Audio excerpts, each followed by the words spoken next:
வர்தா புயலால் பாதிக்கப்பட்ட திருவள்ளூர், காஞ்சிபுரம் மாவட்டங்களில் மத்திய குழு 2ஆம் நாளாக ஆய்வை தொடர்ந்தது. விவசாயிகள், மீனவர்கள் உள்ளிட்ட பொதுமக்களிடம் சேத விவரங்களை மத்திய குழுவினர் கேட்டறிந்தனர்.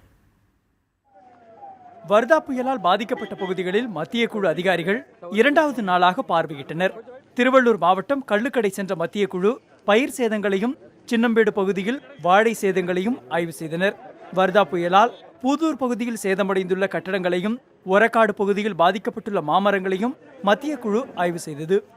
திருவள்ளூர் மாவட்டத்தில் ஏற்பட்டுள்ள பாதிப்புகளை முழுமையாக கணக்கிட்டு உரிய சேத நிவாரணங்களை வழங்க வேண்டும் என்பது திருவள்ளூர் மக்களின் கோரிக்கையாக இருக்கிறது.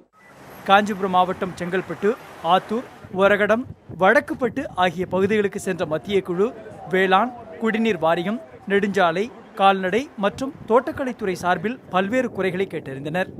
காஞ்சிபுரம் மாவட்டத்தில் இருக்கக்கூடிய விவசாயிகள் இருக்கக்கூடிய கால்நடைகளுக்கும் சரி, அதேபோல் பயிர்களுக்கும் சரி, காப்பீடு திட்டத்தை உடனடியாக இந்த விவசாயிகளுக்கு மாவட்ட நிர்வாகம் வழங்குவதற்கு முன்வர வேண்டும் என்ற ஒரு மத்திய குழு மாவட்ட ஆட்சியரிடம் அறிவுரை கொடுத்திருக்கிறார். அதன் பிரகாரம் தற்பொழுது மாவட்ட ஆட்சியர் சம்பந்தப்பட்ட துறை அதிகாரிகளிடம் ஒவ்வொரு பகுதியில் இருக்கக்கூடிய விவசாயிகளை ஆய்வு செய்து அவருடைய கால்நடைகளுக்கும் அவருடைய பயிருக்கும் காப்பீடு திட்டத்துக்கு உண்டான அவங்களை இணைக்க வேண்டும் என்று ஒரு வாய்மொழி உத்தரவிட்டிருக்கிறார்.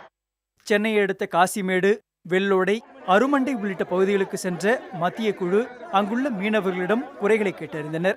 அப்போது மீனவ கிராமங்களில் ஏற்பட்ட பாதிப்புகள் குறித்து தமிழக மீன்வளத்துறை செயலாளர் ககன்தீப் சிங் பேடி மத்திய குழுவிடம் சேத விவரங்களை கூறினார்.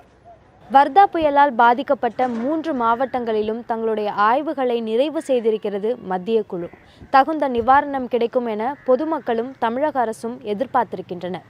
புதிய தலைமுறைக்காக செய்தியாளர்கள் குழு மற்றும் ஒளிப்பதிவாளர் செந்தில்குமரனுடன் அபிநயா.